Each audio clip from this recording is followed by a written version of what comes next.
Ready, Beck? Now live. All good? Yep. Welcome everybody here. Welcome everybody to our May council meeting in the council chamber.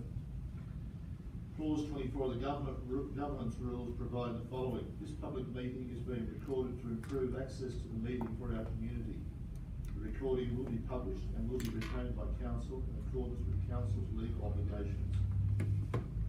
As a visitor in the public gallery, your presence may be recorded.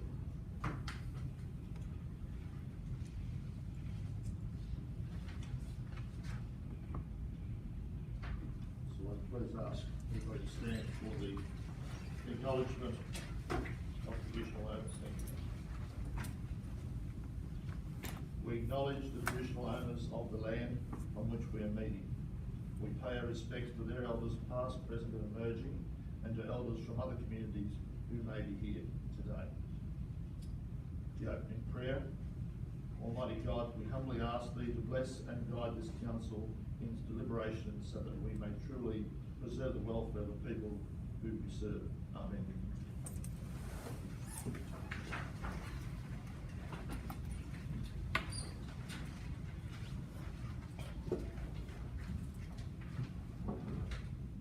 Here today, I'll read out who's present from my right. Director Swart, Director of Development Services, Councillor Harvey Benton on my right, Councillor Jack Herring, CEO Brendan McGrath, and from my left, Marcus Boonen, Infrastructure Services, and standing in for Sarah Ridley, Juan from Corporate Services, Councillor Dave Fuller and Councillor Ashley Fitzpatrick. And I'm Deputy Mayor Harry Bussell. And the reason why I read this out because we have two councillors absent today. We have Councillor Grant, who is on leave, and we have our Mayor, Dean Rees, who's deeply unwell today with the flu. So we all wish our Mayor the very best to have a speedy recovery. Acceptance of apologies of granting leave, there's none of those. There's no citizenship ceremony. Could I have somebody move the minutes?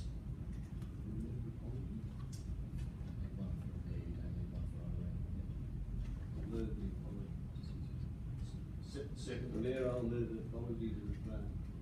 Councillor Beckman's moved the apology. Councillor Rees. Seconder. Councillor Fitzpatrick. All those in favour? Thank you. Could I have the confirmation minutes? Can somebody move that, please? Councillor Benton to move. Councillor Moore second. Any discussion? Councillor Benton? Anybody else? All those in favour? Carried. Is there any conflict of interest? No conflict of interest. No reception of petitions. No hearing of deputations. No council reports. No executive services. No community wellbeing. No corporate services. Item 15.1, infrastructure services. Maribor Park master plan adoption. Is there any questions from the yellow members? Marcus, if you could introduce the item, please. And this report is presented to council with a recommendation to adopt the Maribor Park master plan following the 60-day public exhibition period in which we received 55 formal submissions. The final master plan provides a 10-year action plan for implementation and delivery for future works, whilst establishing key vision for the park to protect and enhance Maribor Park's beautiful natural environment and provide an environment for fun and relaxation. The recommendation is that council adopts the Maribor master plan. Thank you, Marcus. Any questions from the gallery on the Merrill Park? No. So I have two questions here. The first question is submitted by Rose Wedler on behalf of the Urban Bush Regeneration Group. The Bush Regeneration Group, which is a part of the WLS, does weekly work in Kaluna Park and uses the toilet facility near the sound show regularly. The group also uses the space in the toilet block to store bulky tools and equipment, which has been great. If the block was to be removed as planned, a valuable storage space which has assisted the group to easily continue with regular regeneration work in the Kaluna Park over the years would be lost. Is a suitable replacement storage area incorporated in future plans? What support is the city willing or able to offer to further support the regeneration work of the group by providing an easily accessible storage facility? Marcus. Thank you very much for the question. Yes, the Bush Generation Group undertakes some very important work both in and around Kaluna Park, and certainly a suitable replacement storage will be incorporated into any future works that we undertake. Thank you, Marcus. I've got further two questions from Cassandra Pollock, so we'll take one at a time, Marcus. My questions refer to the Merriwell Park Master Plan being discussed as tonight's Wangara Council meeting. If there is no intention to remove any mature trees during the enactment of the master plan, why is the following statements to include on page 7 under the heading Opportunities? Improve curbside appeal of Merriwell Park through the removal of a number of exotic trees near the bike hub. Thank you for your question, Cassandra. Under opportunities on page 7, number 26 talks about curbside. So this is meaning road reserve trees, not trees within the park. There are, as you rightly point out, several areas within Merriwell Park where within the plan we have noted to preserve and protect the trees. This comment also goes on to state that the removal of these trees would be subject to community feedback.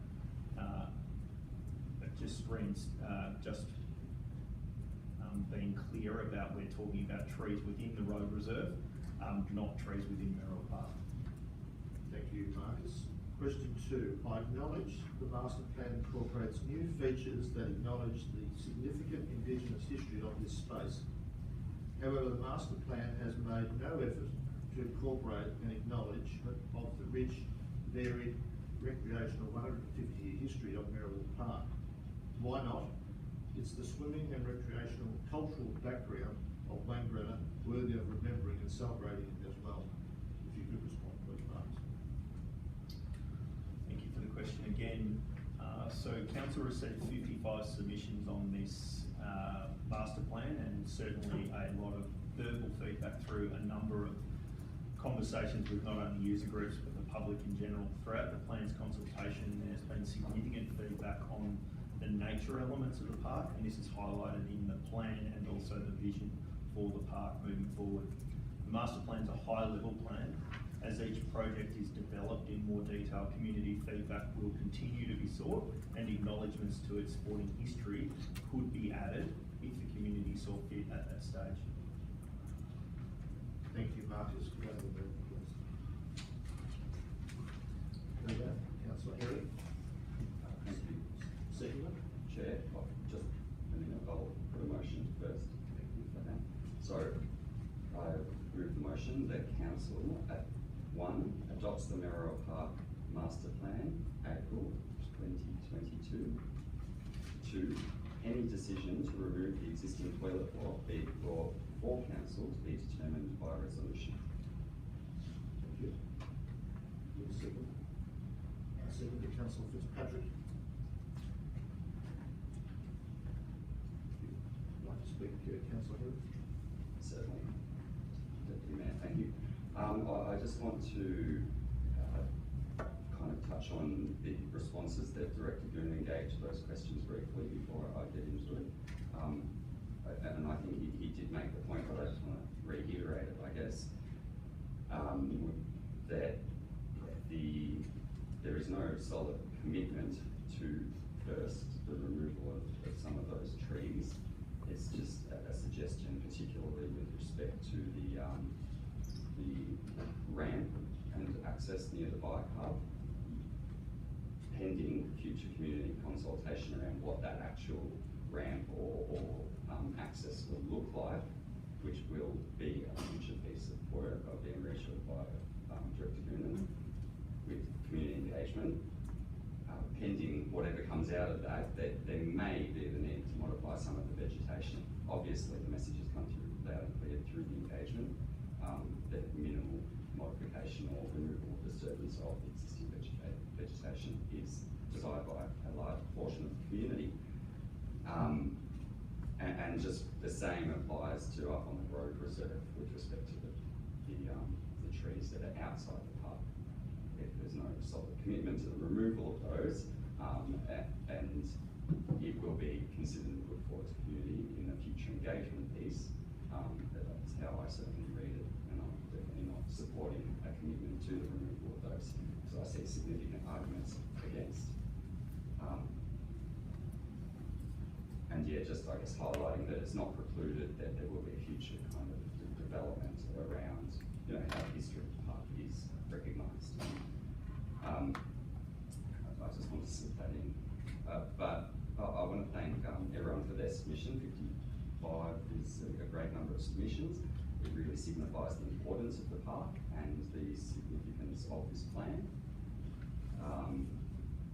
And briefly remind people that the reason that we're handling this item again at this meeting is because the attachment at the last meeting wasn't complete, so we set that on the table and set it off for a month, and that's why we're coming back to it, just in case people have forgotten. But I think that the community feedback has been considered and reasonably well incorporated into the document. Some strong themes, like I've already touched on, the trees and the park being a secluded place with that noise shelter, and that shade, of course, and having green spaces in our city and how important that is. And also, Director Goonan mentions the elevation, I guess, of the recognition of the natural features of the park. But also it having a degree of different, a wide range of different attractions for a range of age groups. I'll just say that I can't help but feel one of the biggest issues around these large master plans, documents which span a really long, medium-term, long-term kind of time period, is that they don't have those detailed designs in them, and that's because they're not detailed designs, they are a high-level master plan type document. So I can't help but feel that can create a bit of anxiety in community members that may feel like it's, you know, this is the be-all and end-all, and that there will not be a future opportunity for having engagement and having say on some of the smaller parts of the plan. But I can reassure the community that there is intention in the infrastructure department to do future engagement pieces on smaller aspects as the detailed design comes up, and that's going to span a really long time.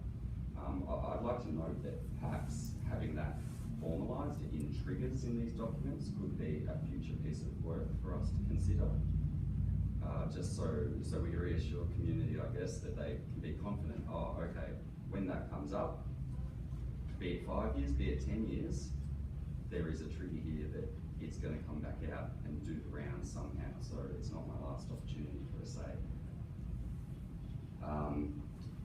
So yeah, I will just highlight that concept of having triggers in these high-level master plans as something for us to look at as we develop the community engagement toolkit and continue improving in that community engagement space.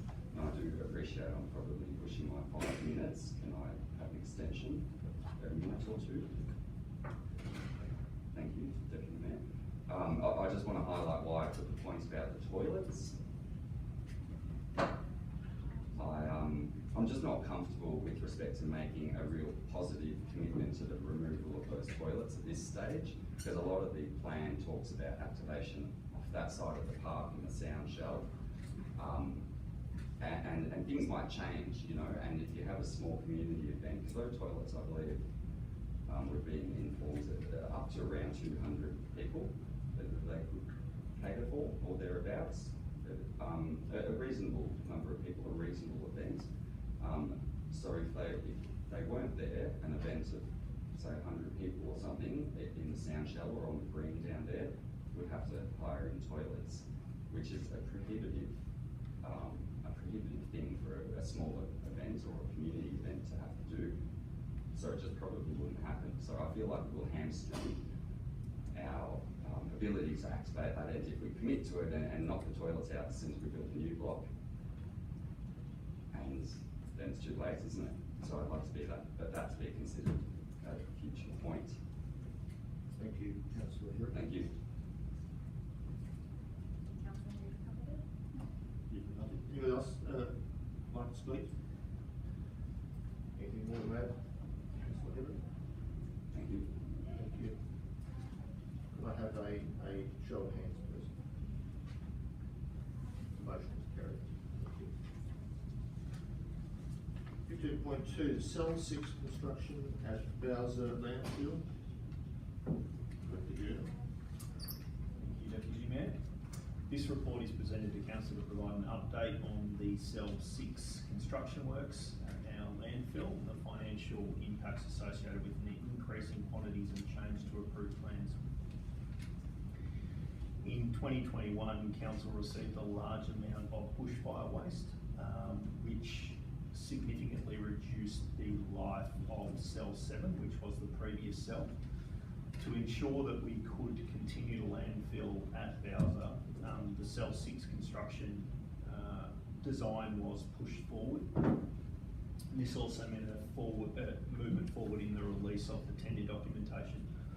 Although changes can be made at any stage, it was expected when the tender was released, given it had been reviewed twice already, that there would be only minor changes and this could be covered by the contingency in the contract.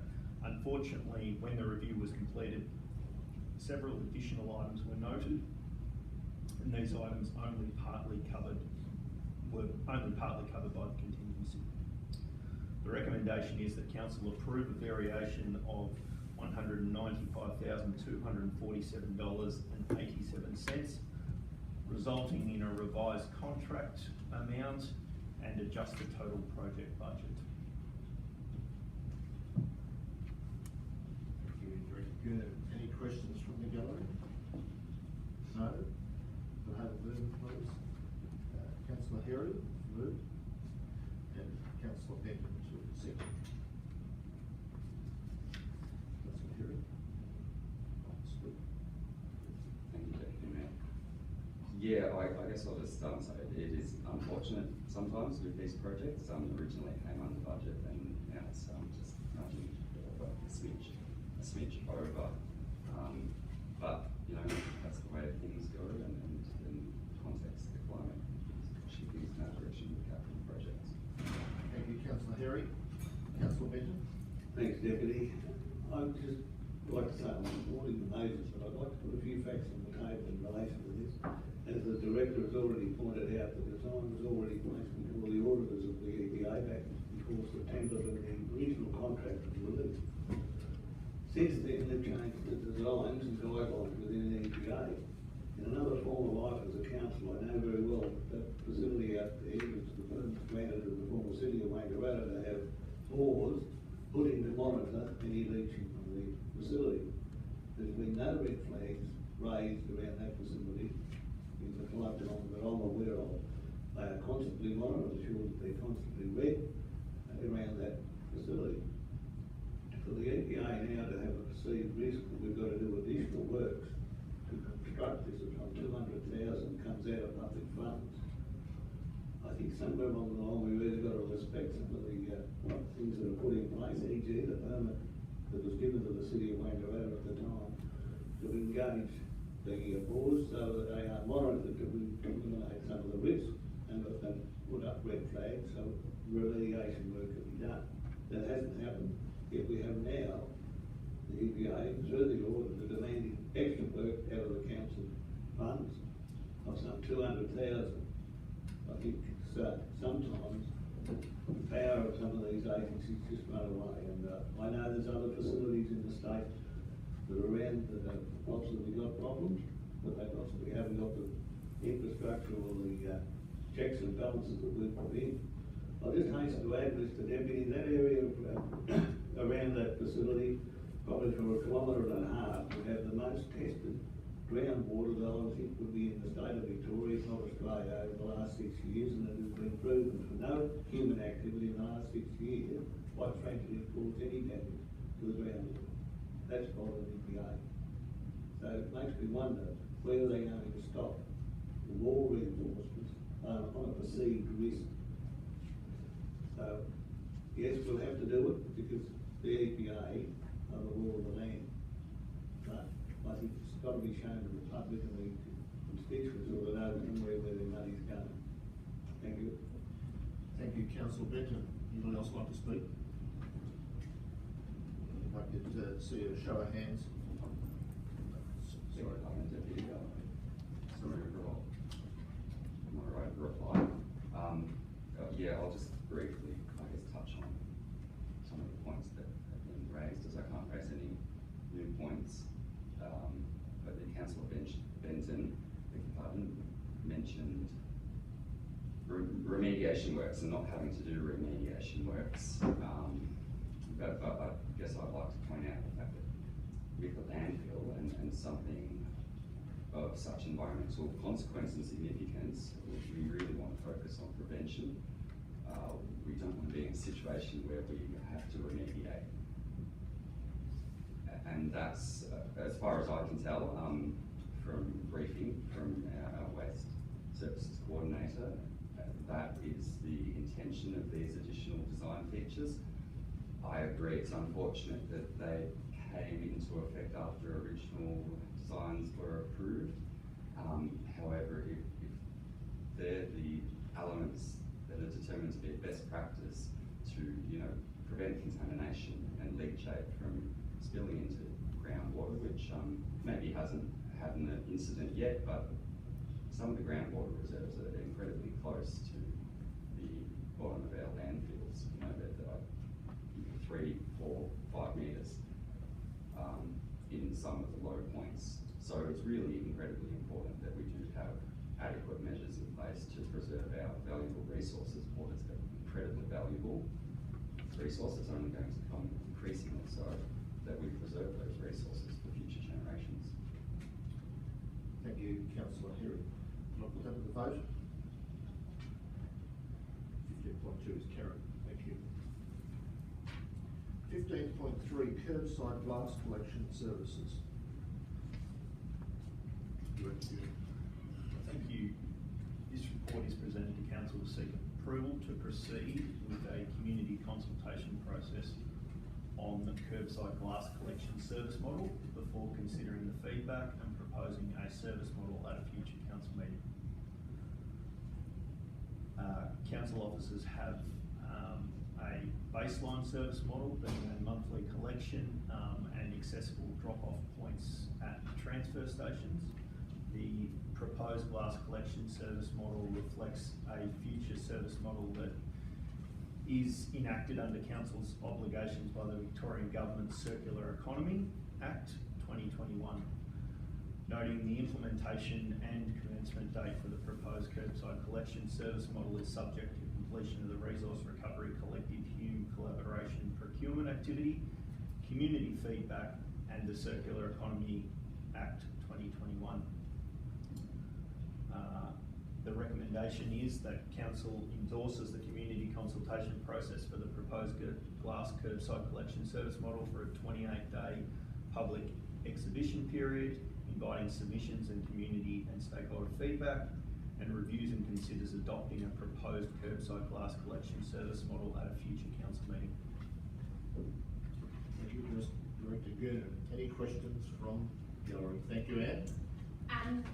Is the model actually missing from the attachments? Because there's not a lot of detail in relation to that. Does it talk about how you're going to educate people, how you're going to introduce this? Is it going to be similar to the organics where rural people don't have access to it but townships will? Are you going to address owners corporation agreements within this, like in the other waste management policies, those, and like we talk about a $54 charge, is that, the monthly charge that will be added to people's rates notices for the additional service? So it feels like there's details missing from this that's going out to public policy in June. So there's a few questions there, Director Goonan. Yeah, happy to answer them. Sorry, could I just interject and suggest that the question be summarised for the recording, because it might not have been captured on the microphone. I think it was reasonably loud. I think the microphone will capture that. Thanks, Councillor Herring. Director Goonan. Thank you. Thank you for the question. We actually have spent quite a bit of time over the last couple of days just trying to figure out exactly what the recommendation should be. So what we are doing right at the moment is a very open piece of community consultation. We're actually going out to the community asking, what is the best way to do this? What would you like to see out of it?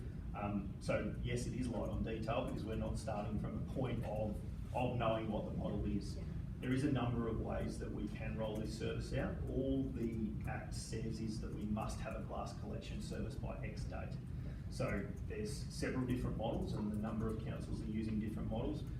Part of the community consultation is not to go out there and say, this is the model we're using, this is how much it's going to cost. What do you think is the best way for us to deliver this service to you as a ratepayer? We have put in a price there because we thought it was important to have some sort of range. That's our price at the moment. That will change depending on what happens, particularly with the collaborative procurement process that we're going through at the moment. That's a yearly charge which would go onto your waste charges, as all waste charges do. So this will still collect through that same mechanism. I think I've answered most of your questions there. Just will it address the waste management policy within the council? Currently we can negotiate owners corporation bins on site. Yes. Will we be able to do similar with a glass bin if it gets introduced to complexes? Absolutely. So that will all form part of the feedback. So if that's something that people strongly want to see within the service model that we propose, then that's the feedback that we need to get at this stage. We really are at a very basic level. As I said, we wanted to put something forward that at least gave people an understanding of where our heads were at, where we thought it might be best for a service bid, but absolutely open to all feedback from the community to inform how we move forward with this. The consultation will take a number of different forms. There will be an online survey, there will be feedback emails, there will be direct community consultation, and there'll also be community meetings. So we'll put out details of that as we move through. Thank you. Thank you, Director Goonan. We'll have a move, please. Thank you, Councillor Herring. No seconder. Just a moment, I'll put the motion first. It's not as the recommendation required. That council, one, endorse a community consultation process for the proposed curbside glass collection service model for a 60-day community engagement period, inviting submissions from the community and stakeholders. And two, review and consider adopting the proposed curbside glass collection service model at a future ordinary council meeting, taking into consideration submissions made by the community consultation process. Thank you. Seconded, Councillor Fuller. Would you like to speak? Deputy Mayor. Yeah, just briefly, changing the 28 days to 60 days. So it's an extended consultation period, and highlighting that it's a consultation period, not a public exhibition of any document, as I think has been clarified with Dan's question. So the glass service, the service in question that we'll be consulting on, is something we have to have by 2027. That's a state government mandate. And while we do have to have the service, the form that it takes is up for consideration and discussion and deliberation and engagement. So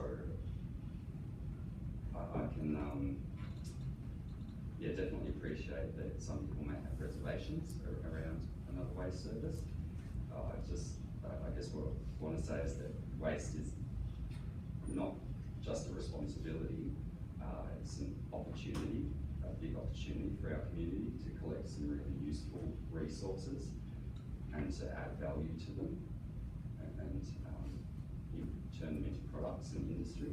So if we do waste separation and we do it well, we do stand to gain quite a lot, not only by avoiding the waste levy charges, which we get hit for when we send waste to our landfills, a tax on throwing things out, but also by creating new industries and opportunities around that. So we've already made really good progress down the FOGO path with the green lid bin and processing that out at Bowser.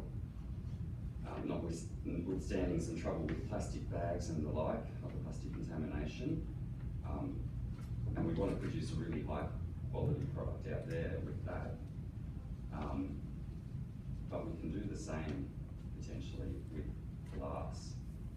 And that's the whole intention behind creating this other waste stream. So I really just want to encourage people to come at this with understanding it's an open consultation period and look at it from a positive kind of slant that this is an opportunity. And we can, rather than throw something out in the bin, we can play our role to sort waste and resources such that it's easier for the next person to turn it into something valuable. That's what this is about. Thank you, Councillor Hewitt. Councillor Ford? Anybody else like to speak? Councillor Herring, anything more to add? I can put 10.3 to the vote. Carried. Development Services, 16.1, Tourism Events Grants Program. Steve? Thank you. Council's Tourism Event Grant Program provides financial assistance for the promotion of events that attract visitors to the area. Applications for funding under this program for events taking place in the second half of this calendar year recently closed, and Council received 8 applications. Those applications have been assessed, and officers recommend that funding be provided under this program to all 8 of those applications. Thank you, Stephen. Any questions from the gallery? No, there's not. Can I have a movement, please? Councillor Fuller. Seconded, Councillor Fitzpatrick. Councillor Fuller, would you like to speak? Not at this point. Thank you. Anybody else like to speak? Councillor Fuller, would you like to? Pending the carried motion, I will announce the recipients. Thank you. Could I put that to the vote, please? Votes carried. Councillor Fuller, if you could read out the recipients who have been successful. Thank you, Deputy Mayor. So we have the Transmoto 8-hour Enduro, which receives 4,100. Eldorado Gold Flag Trail, 1,980. King Valley Challenge, 2,000. Victorian Junior Road Championships, $2,000. The Victorian Salami Festival, $2,000. Victorian Swimming Club Open Meet, $1,500. The Dolce Vita, $5,000. And the Country Music Festival Wangaratta, $1,420. Thank you, Deputy. Thank you, Councillor Fuller. Well done to all those people who put all the effort into applying.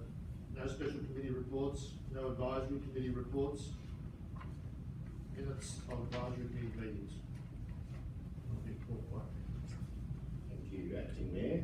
So 19.1 has several lots of minutes from our Audit and Risk Advisory Committee, our Sport and Rec Advisory Committee, and the Arts, Culture, Events and Heritage Advisory Committee from meetings during February and May. Therefore, Council's no. Thank you. Can I have a mover, please? Councillor Benton. And a seconder, Councillor Herring. Anybody like to speak to that? I'll put that to vote. The vote is carried. Thank you. There's no notice of motion, no urgent business. And now we come to public question time. I have one question here. The question is from Joanne Griffiths, which is a bit of a perennial question. If I could ask Director Swart to summarise the question and reply, please. Before I do that, can I maybe just say that the full question will be reproduced in the minutes of this meeting? My summary will just focus on the key points raised in the question. Those points are that the application to Heritage Victoria for this project was misleading and therefore the process and outcome is invalid. That there's an allegation that council is in breach of legislation and all policies. And the question asks council to investigate these matters and suspend work on that project while that investigation is happening. In response, I offer the following. The Glenrowan project has all the required approvals and council rejects any allegation that the process to seek and gain these approvals were significantly flawed or that the information submitted as part of these processes was misleading. The merits of the proposed development was considered by Heritage Victoria, the relevant decision-making authority in this case, and the proposal was found to be suitable for approval by that authority. Council does not consider that the permit application process has contravened any relevant policies or legislation. The project is being constructed in accordance with the permit issued by Heritage Victoria. The council does not consider that there has been any breach of the Heritage Act as alleged, but recognises that any person may bring legal action against council. Council will not suspend work on this project. Thank you, Director Swart. I must say, this, as the acting mayor, I think this is a magnificent project. I truly believe it's will serve our community and the travelling community well for the future. So, thank you. Any other questions from the gallery? No questions from the gallery. There's no confidential business, and we will close the meeting at 3:37 p.m.